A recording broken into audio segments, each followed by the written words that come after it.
তোমাদের কেমন লাগে তোমাদের স্কুল? আমিও বলি, আমি যখন ঢুকলাম তখন এই যে বিশাল মাঠ, এই উন্মুক্ত আলো, এই বাতাস, এই চারিদিকে সবুজ গাছ আমাকে ঠিক যেন মনে করিয়ে দিল আমার ছোটবেলার কথা, রবীন্দ্রনাথের শান্তিনিকেতনের কথা। আমার গায়ে কাঁটা দিয়ে উঠল, আমার এত মুগ্ধ হয়ে গেলাম আমি। আমার মনে হলো প্রত্যেকটা শ্রেণীকক্ষে এই যে নামকরণ, এই যে তোমাদের মধ্যে একটা আলো ফুটে উঠেছে, তোমাদের প্রত্যেকের চোখে মুখে একটা প্রত্যয়, এটা তোমাদের শিক্ষক শিক্ষিকাদের অবদান। আমি শিক্ষকদের সঙ্গে আলাপ হলো, শিক্ষিকাদের দেখলাম, আমার যেটা সবচেয়ে আগে একটা ভিতরে আমার মনোরণন চালিয়ে তুলল, তা হলো এর চেয়ে ভালো আর কিছু হয় না। এই বিদ্যালয়ে স্বয়ং মা সরস্বতী বিরাজ করছেন।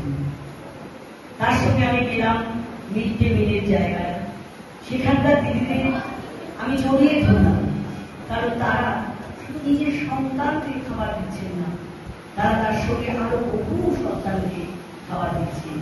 এই অন্নদান যেন অন্নপূর্ণার জায়গা। তাহলে মা সরস্বতী আছেন, মা অন্নপূর্ণা আছেন একটি স্কুলে, এর চেয়ে বেশি একটা জায়গা। আর সেই সঙ্গে আছে শিক্ষকদের অনেক অনেক পরিশ্রম, শিক্ষিকাদের অনেক অনেক স্নেহ।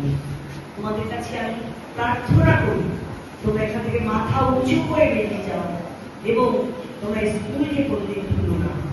একটাই প্রমিস তোমাদের কাছে চাই, তোমরা ভালো থাকবে তো, আর ভালো রাখবে তো। এই দুটো প্রমিস বড্ড জরুরি, ভালো থাকা এবং ভালো রাখা। আশা করবো তোমরা ভালো থাকবে এবং ভালো রাখবে।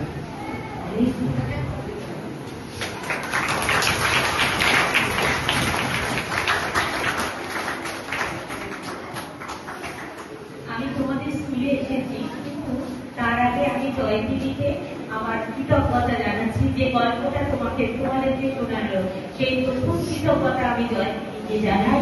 উনি আমাকে এখানে নিয়ে এসে সমৃদ্ধ করেছে তোমাদের ভালোবাসায়। আমি কৃতজ্ঞতা জানাচ্ছি তোমাদের স্কুলের হেডমাস্টার মশাইকে যে উনি আমাদের আপ্যায়ন করেছেন। আমি ওনাকে আর একটা কৃতজ্ঞতা জানাচ্ছি যেটা আমার দু চোখ ভরে আমার মনে আনন্দ জুগিয়েছে, দু চোখে আমার আলো দিয়েছে। প্রতিটা ক্লাসরুম, আমরাও পড়াশোনা করেছি ক্লাস 1A, ক্লাস 1B, এইভাবে আমরা দেখে এসেছি। এই যে প্রতিটা ক্লাসরুমে এক একভাবে নাম দিয়েছে, যা আমাকে অন্তর থেকে সমৃদ্ধ করেছে এবং ভীষণভাবে খুশি হয়েছি। আমি ধন্যবাদ আর কৃতজ্ঞতা জানাচ্ছি প্রত্যেকটা টিচার, শিক্ষক, শিক্ষিকাদেরকে, যাদের সকলের তো আমি নাম জানি না। আর তোমাদের প্রতি রইল আমার অসম্ভব ভালোবাসা।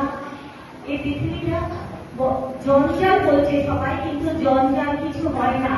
সবকিছুই যেমন গাছের পাতা ঝরে পড়ে, আপেক্ষিক অর্থের আগে জঞ্জাল রয়েছে, তাকে পরিষ্কার করে দেওয়া যায়। তেমন ভাবে তোমরা পরিষ্কার করবে আমাদের এই সমাজকে। একটা সুস্থ সমাজ তোমাদের হাত থেকেই আবার গড়ে উঠবে। আমার ভালোবাসার প্রণাম জানালাম। আমরাও ম্যাডাম কৃতজ্ঞতা জানাচ্ছি। সেই সাথে ম্যাডামরা গল্প বলেছি বন্ধুত্ব নিয়ে। আমরা চাইবো ম্যাডামের সাথে কৃষ্ণপুর হাই স্কুলের এই বন্ধুত্বটা চলতে থাকুক, আরো এগিয়ে চলুক। আমরা বারবার যাতে বন্ধুত্ব জানি, ম্যাডামদের খুঁজে পাই আমাদের মধ্যে। ম্যাডামরা যা যা কথা বলেছে দুজন, সেইগুলো তোমাদের জীবনে কিছুটা পাথরে ধরে উঠুক, আরো অনেক শিখবে সারা জীবন ধরে। কিন্তু এই শেখাটার মাঝে এটাও যেন একটা অন্যতম শিক্ষা হয়ে থাকে। ম্যাডামরা বলেছে সেই সাথে মনে রাখবে সকলের তরে সকলে আমরা, প্রত্যেকে আমরা পরের তরে। কেন আমরা একদম শেষ পর্বে স্যারের কাছে আমরা